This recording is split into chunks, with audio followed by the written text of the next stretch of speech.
예, 오늘은 조금 그 방향을 달리 해서 그 루시퍼의 졸개, 루시퍼라고 하는 용어도 사실은 합당한 용어도 아니고 또 정식 명칭도 아니지만은 어떻든 그 성경에 라틴어로 된 성경에 루치페르 우리가 보통 루시퍼는 것은 영어식 발음이고 원래 이제 불가타 역이라는 그 번역의 라틴어 성경의 그 루시퍼는 루치페르로 되어 있는데 그 루치페르가 우리가 이사야서에 있는 대로 같으면은 아침의 아들 계명성 이렇게 되어 있거든요. 아침의 아들 계명성을 우리는 금성, 샛별, 계명성 이렇게 이제 부르는데 그게 이제 우리 동양하고 서양하고 다른 거예요. 동양에서는 그 샛별이 아침의 아들 새벽별로 인식이 되지만은 우리하고 시간대가 다르게 가는 그 서양 쪽에서는 그 샛별이란 게 저녁별인 거예요. 비너스가. 그래서 이제 성경은 분명히 아침의 아들 루치페르, 아침의 아들 계명성이라고 된 것을 그 사람들은 이 금성을 비너스라고 하기 때문에 비너스는 여성 명사고 아침의 아들이 아니고 저녁의 딸이거든요. 비너스가. 그러니까 금성에 대한 이 이제 비유인데 원래가 상징이고 비유를 우리는 이스라엘과 우리는 동양 개념으로 인식하고 있기 때문에 금성이 아침에 뜨기 때문에 아침의 아들 혹은 새벽별, 샛별 뭐 다 오케이. 계명성 다 좋아요. 그 아무 문제가 없습니다. 그런데 이제 영어권에서 서양에서 번역할 때는 라틴어나 영어에서는 이게 이제 번역이 매끄럽게 안 되는 겁니다. 왜냐하면 비너스가 아침의 아들이 아니거든. 저녁별이잖아요. 그래서 그냥 그 루치페르라는 말을 번역하기도 어렵고 하니까 그냥 그 라틴어로 된 말을 루치페르라는 말을 루시퍼로 하고 그냥 번역 포기를 한 게 영어식 이름입니다. 그래서 어떻든 우리가 귀신을 만났는데 방은 귀신을 만났는데 자기가 루시퍼라고 하니까 그러면 그 졸개 그 휘하에 수많은 악령들이 있거든요. 그런데 이 루시퍼의 휘하의 졸개들을 뭐라고 우리가 부를 것이냐 이것도 참 고민인 거예요. 무슨 말이냐면은 우리는 이걸 보통 귀신이라고 이제 신약 성경에 우리 신약 성경 번역에도 보면 뭐 거의 다 귀신으로 번역을 했습니다. 근데 한국 사람들에게 있어서 귀신 개념이나 서양에서도 상당히 많은 사람들이 귀신을 인식할 때는 그 성경에 있는 진리를 접하기 전에 성경으로서 영적 진리에 접하기 전에 일반적으로 귀신이라는 개념은 한국과 똑같이 죽은 사람의 영혼을 귀신으로 인식하는 거예요. 한국 사람 말할 것도 없고 서양에서 상당 많은 사람들이 죽은 사람의 영혼을 귀신이다 이렇게 이제 인식을 하고 있단 말이에요. 근데 사실은 성경에 말하는 이 루시퍼의 졸개들은 이 졸개라는 말도 이제 대명사지 실명은 아니잖아요. 실제 일반 명사도 아니고 어떻든 악한 영들은 맞는데 이 악한 영들을 뭐라고 누구라고 실체를 어떻게 인식할 것이냐 또 어떻게 번역할 것이냐 할 때 참 어려운 문제입니다. 그래서 어떻든 우리 성경에 지금 이 귀신으로 번역을 했는데 영어로는 다이모니온 이 다이모니온 하는 말을 귀신으로 번역을 하니까 이제 사람들이 오해를 막 가져오는데, 어, 사람들이 죽어서 그 영혼이 음부나 낙원으로도 가지 않고, 그저 여기 인간 세상에 떠돌면서 사람을 해코지하거나, 이게 사람 죽은 영혼인가 이렇게 착각을 많이 한다는 거예요. 이런 문제 다시 말하면은,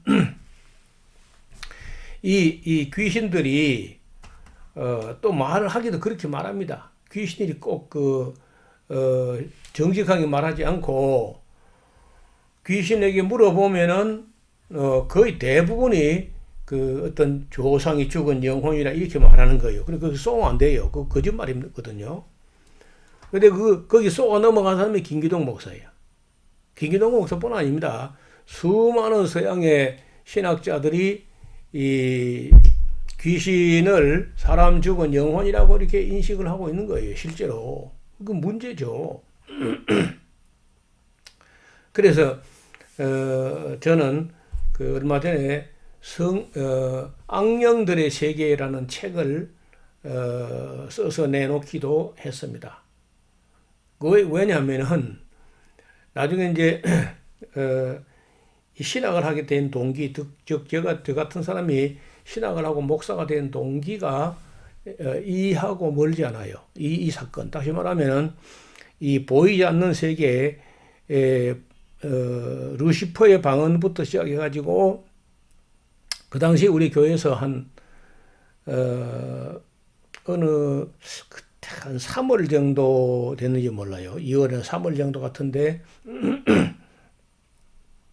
서울에서 어떤 전도사님 모셔가지고 부흥회를 했습니다. 그 부흥회 하는데 이분이 자꾸 기순 얘기하는 거예요.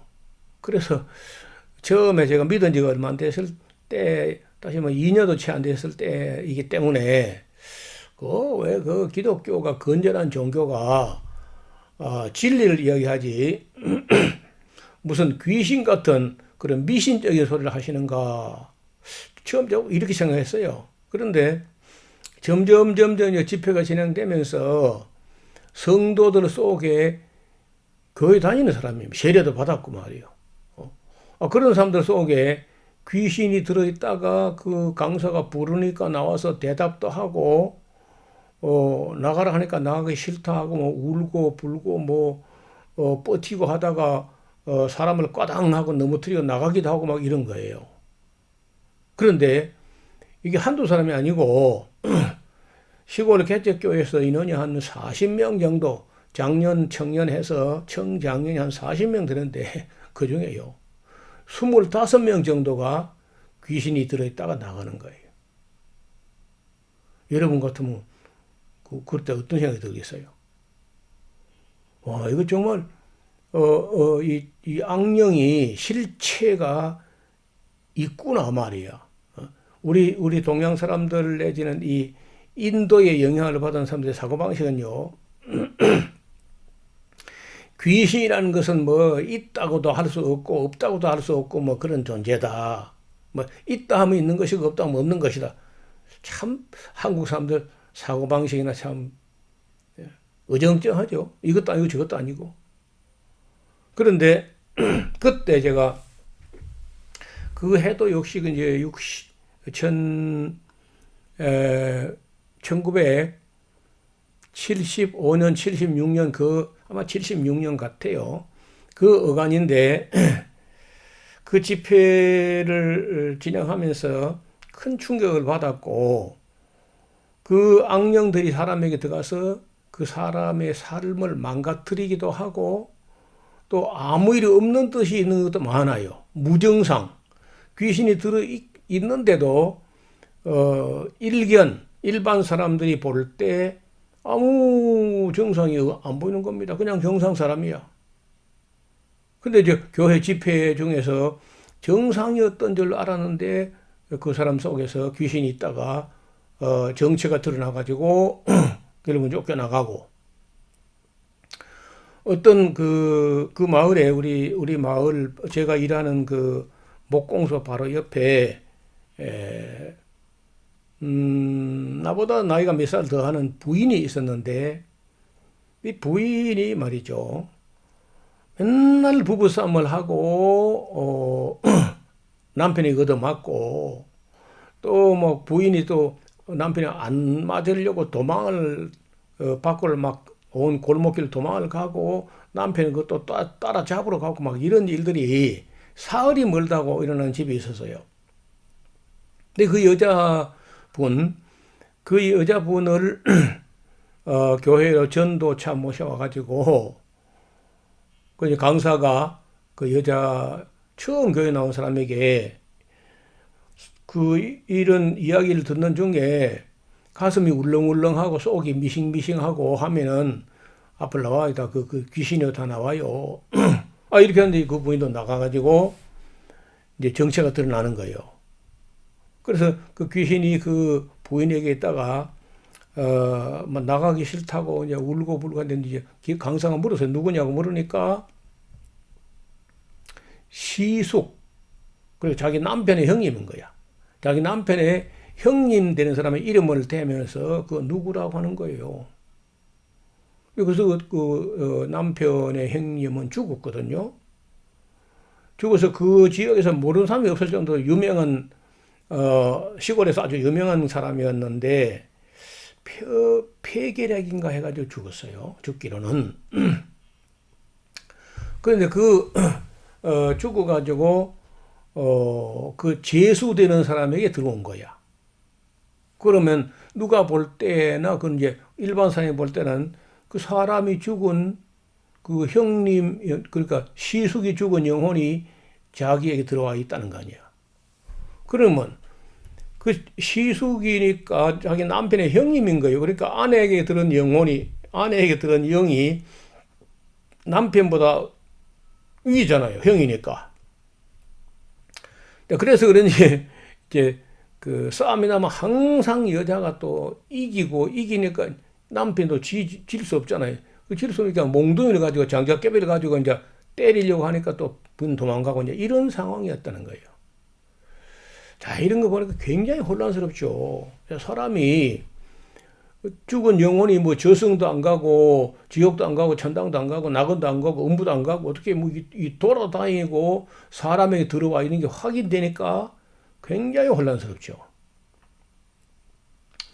나중에 이제 제가 공부를 해보니까 그 사람이 죽은 영혼이 아니고 악령이 그 남편에게 들어 있어 가지고 그 남편을 죽이고 그 다음에 이 또 제수도 죽이려고 들어온 거예요. 그럼 제수가 어떻게 하면 죽느냐? 자기 남편에게 형님처럼 굴면서 계속해서 그 남편을 하대하고 무시하고 대들고 이러면 이제 맞아 죽든지 뭐 죽을 거 아니에요. 그래서 이제 가정에 파탄이 오게 하고 싸움이 일어나게 하는데 나중에 이제 그날 그때 그 부인에게 있던 귀신이 영원히 나가서 해결됐는지는 후속으로 제가 다 체크하거나 해보지 못했는데 그런 일이 있은 후 그렇게 오래지 않아서 그 남편이 죽었어요. 또 그러니까 형님은 뭐 폐결핵으로 죽었다고 하지만은 죽고 나서 그 형님 속에 있던 악령이야. 그 영혼이 아니고 그 형님 속에 있던 악령이 그 형님이라는 사람을 죽이고 그 악령은 또 나와서 그 제수에게 들어와 있었는데 우리 교회 와서 이제 정체가 탄로났죠. 그리고 이제 그 귀신이 나갔는지 또 나갔다 들었는지 알 수 없지만 어떻든 그 뒤에 오래지 않아서 그 남편 뭐 골목길에 쫓겨다니던 그 남편도 죽었다는 거예요. 매우 건강하고 활동적이고 대인 관계도 뭐 대체로 원만하고 이제 이런 남편이었는데 죽었어요. 자, 그러니까 저 같은 사람이 특히 이제 이 호기심이 많고 뭐든지 알아보고자 하는 그런 열정이 좀 특심한 편이거든요. 진실을 알고 또 그 팩트를 알아보고 따져보고 확인하고 증명하고 이제 이런 이런 그 사고가 이런 게 아주 어려서부터 그 몸에 배다시피 해서 그 정체를 뿌리까지 캐서 알고 싶은 그런 욕망이 대단한 편이에요, 제가요. 그 알아보려고 했는데 알아볼 길이 없어요. 그 강사는 이제 서울서 같은 강사는 올라가 버리고 얼마 있지 않아서 또 그 예배당 있는 동네, 우리 동네하고 건너편인데 우리 동네는 예배당에서 한 1km 떨어져 있고 예배당이 있는 그 동네 꽤 유명한 분이 있었는데 새마을 지도자예요. 이 새마을 지도자가 나이가 한 50대 후반에서 60초쯤 될 때, 한창 살만할 때, 제가 볼 때는 직장암이야. 직장암이 걸려서 죽었습니다. 근데 그 사람은 자기 삼촌인가 사촌인가 하는 누군가가 제일 교포가 있어서 부자야. 그래서 이 시골에서 좋은 땅을 몇마지게 탁 사주는 바람에 시골에서 거의 남부러울 것이 없이 떵떵거리면서 그렇게 살다가 또 새마을 지도자까지 하고 전혀 그 지역에서 무시당할 사람이 아니죠. 욕도 잘하고 싸움도 잘하고 그리고 그 스포츠맨이고 그 면내 어떤 그 체육대 같은 거 한다면 굉장히 왈왈거리고 그런 사람이었어요. 그런데 이 사람이 한창 살만할 때에 직장암이 걸려서 죽은 겁니다. 죽은 것은 끝났으면 제가 이야기할 필요 없는데 죽고 나서 얼마 있다가 그 부인, 그 새마을 지도자 부인이 완전히 이렇게 이성을 잃어버리고 정신을 잃어버리고 미친 거예요. 세상 말로 하면 미쳐진 겁니다. 다른 표현이 없어요. 어떤 이상한 일이 벌어졌는데 이걸 요새 요즘 말로 의학 용어로 정신과에서 만약에 그분을 모시고 가면은 해리성 정체 장애, 해리 그 안에 인격이 쪼개졌다는 거예요. 해리 되겠다. 해리성이다. 정체성에 대해서 장애를 겪고 있다. 이렇게 이제 완곡한 표현을 해요. 그 전에는 다중인격 장애, 멀티플 퍼스널리티 디스오더라고 이렇게까지 이제 하다가 그 너무 충격적인 그런 병명으로 하면은 곤란하니까 해리성 정체 장애라서 일반 사람들이 잘 모르게 만들었다는 거예요.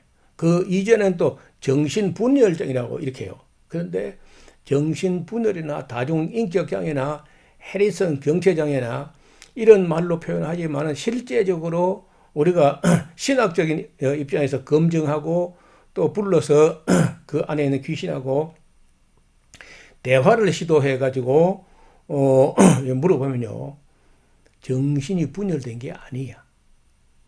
인격이 하나가 더 합병돼서 하나가 있는데 또 하나가 더 들어서 분열이 아니고 합병됐다니까.